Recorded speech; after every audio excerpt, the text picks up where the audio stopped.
Bismillahirrahmanirrahim. Assalamualaikum warahmatullahi wabarakatuh.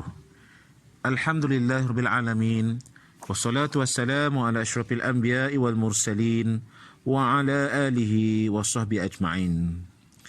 Amma ba'du, pertama sekali bersyukur pada Allah Ta'ala kerana alhamdulillah kita dapat bersama-sama mendengar peringatan, nasihat yang baik untuk kita teladani dan kita amalkan serta kita budayakan dalam kehidupan kita, insya-Allah.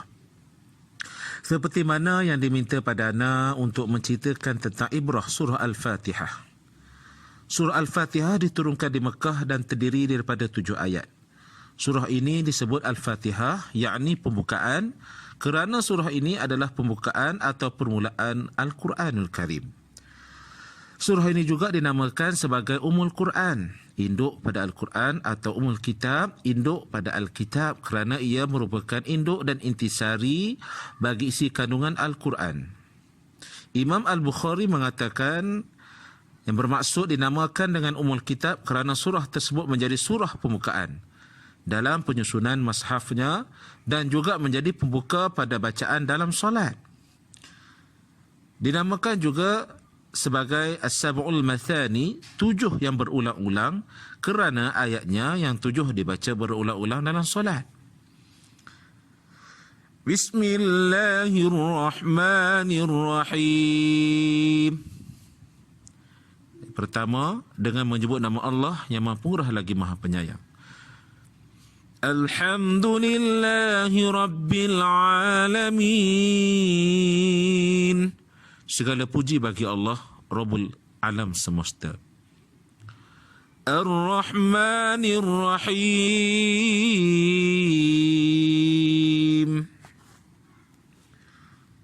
Ya Maha Pemurah lagi Maha Penyayang. Maliki Yaumiddin.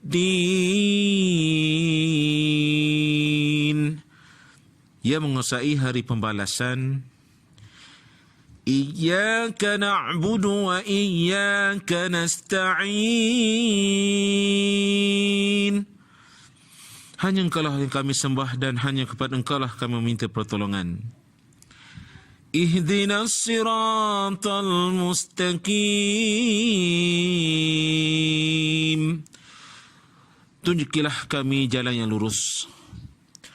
Siratal ladzina an'amta 'alaihim ghairil maghdubi 'alaihim waladdallin.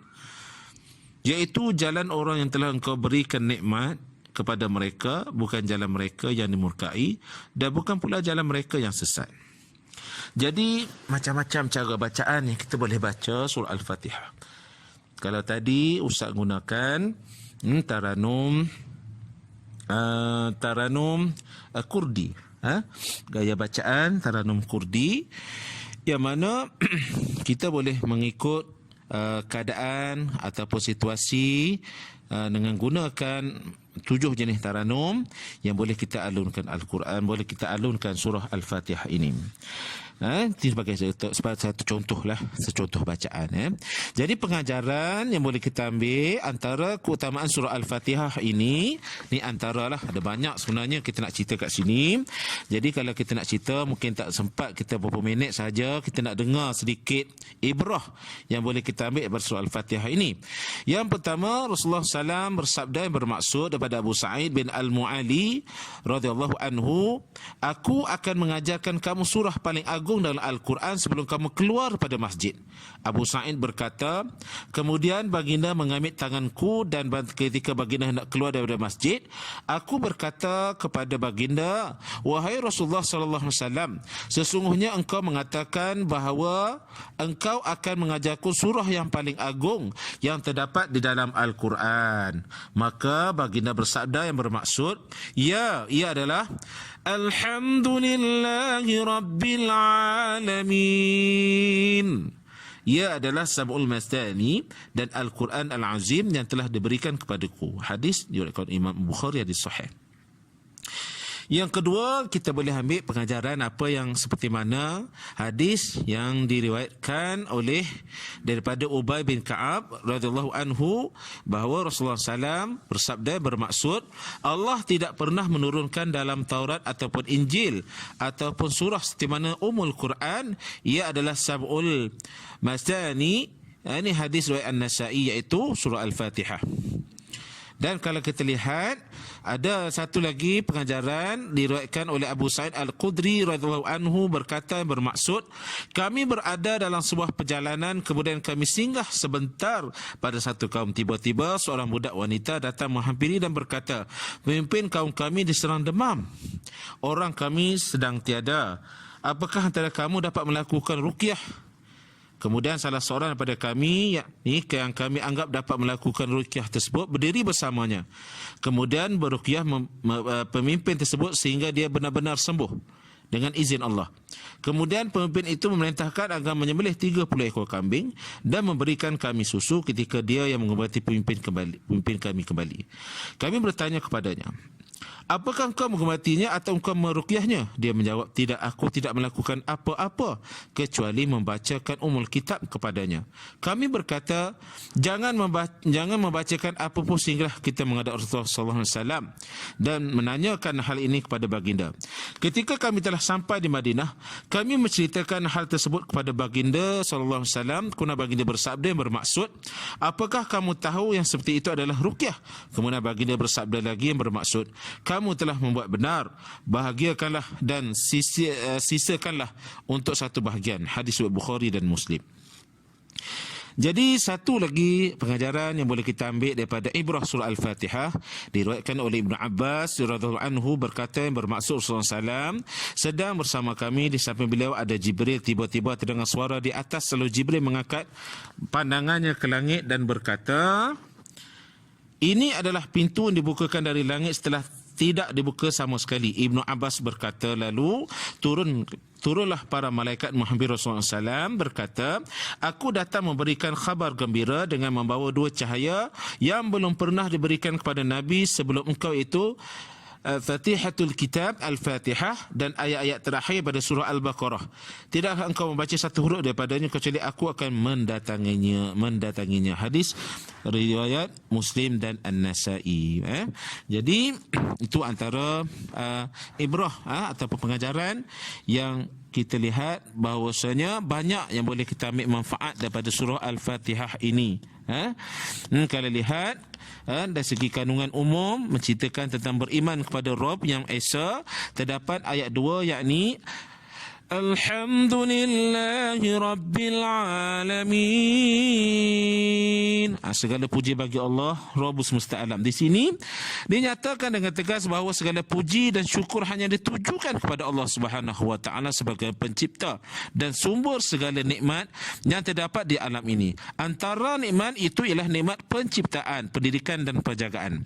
Perkataan Rabb dalam kalimah Rabbul Alamin meliputi erti pendidikan, tarbiyah dan pemeliharaan. Ini bermakna Allah Subhanahu Wa Taala sentiasa mencipta, mendidik dan memelihara makhluknya. Kan? Jadi keimanan dalam hati mesti dibuktikan dengan pengabdian hambanya kepadanya semata-mata kepada Allah. Juga mesti dibuktikan dengan kebergantungan hambanya kepadanya semata-mata, tidak kepada makhluk lain. Ini ditegaskan dalam ayat 5. Iyyaka na'budu wa iyyaka nasta'in. Hanya engkaulah yang kami sembah dan hanya kepada engkaulah kami minta pertolongan. Maksud ayat 4, Maliki yaumiddin. Yang menguasai hari pembalasan ialah pada hari akhirat. Allah lah satu-satunya yang berkuasa. Tak ada makhluk lain selain pada Allah Subhanahu Wa Taala. Segala sesuatu tunduk kepada kebesarannya, mengharap nikmatnya, memberi ancaman terhadap perbuatan buruk. Jadi kalau bab hukum hakam, bab peraturan Islam adalah jalan yang lurus. Ini dimaksud dalam ayat Ihdinas siratal mustaqim. Tunjukkanlah kami jalan yang lurus. Ia adalah jalan kebahagiaan dan jalan yang wajib dilalui oleh manusia untuk memperolehi kebahagiaan dunia dan akhirat. Maksud hidayah di sini ialah hidayah yang menjadi sebab untuk mendapatkan keselamatan dan kebahagiaan dunia dan di akhirat. Sama ada yang berkaitan keyakinan, akhlak dan peraturan. Jadi tentang kisah-kisah banyak juga diceritakan dalam ayat siratal ladzina an'amta alaihim. Okey. Jadi kalau kita nak cerita kat sini, kita dah hampir 10 minit. Jadi Ustaz rasa mungkin kita akan sambung dalam ibrah yang seterusnya. Jadi mungkin antum boleh rujuk pada Tafsir Munir juzuk 30 yang dikarang oleh Dr. Wahab Az-Zuhaili. Ada terjemahan dia, penerbit Persatuan Ulama Malaysia. Kita boleh lihat Tafsir fi Zilalil Quran, di bawah naungan Quran, Syekh Qutub. Dan ini antara tafsir-tafsir yang muktabar yang boleh kita lihat dari segi terjemahan ataupun tafsiran berkenaan dengan surah Al-Fatihah. Begitu juga tafsir Al-Mukhtasar, tafsir Ibn Katsir, ringkasan tafsir Ibn Katsir Syekh Muhammad Ali As-Sabuni yang kita boleh lihat dari segi penerangan berkenaan dengan surah Al-Fatihah. Jadi Ustaz saya itu saja untuk hari ini. Kita dapat bersua dengan peringatan demi peringatan yang sedang nasihat. Jadi yang beri nasihat ni pun perlukan nasihat dan ingatan juga. Fazakir fa inna zikra tanfa'ul mu'minin. Orang beriman je yang nakkan peringatan. Orang yang tak beriman dengan Allah ni, bila kita peringatkan dengan perkara berkaitan dengan agama, mereka menolaknya. Jadi kita janganlah golongan yang tidak suka dengan peringatan dan nasihat, insya-Allah. Jadi itu saja. Sekian wabillahi taufiq wal hidayah.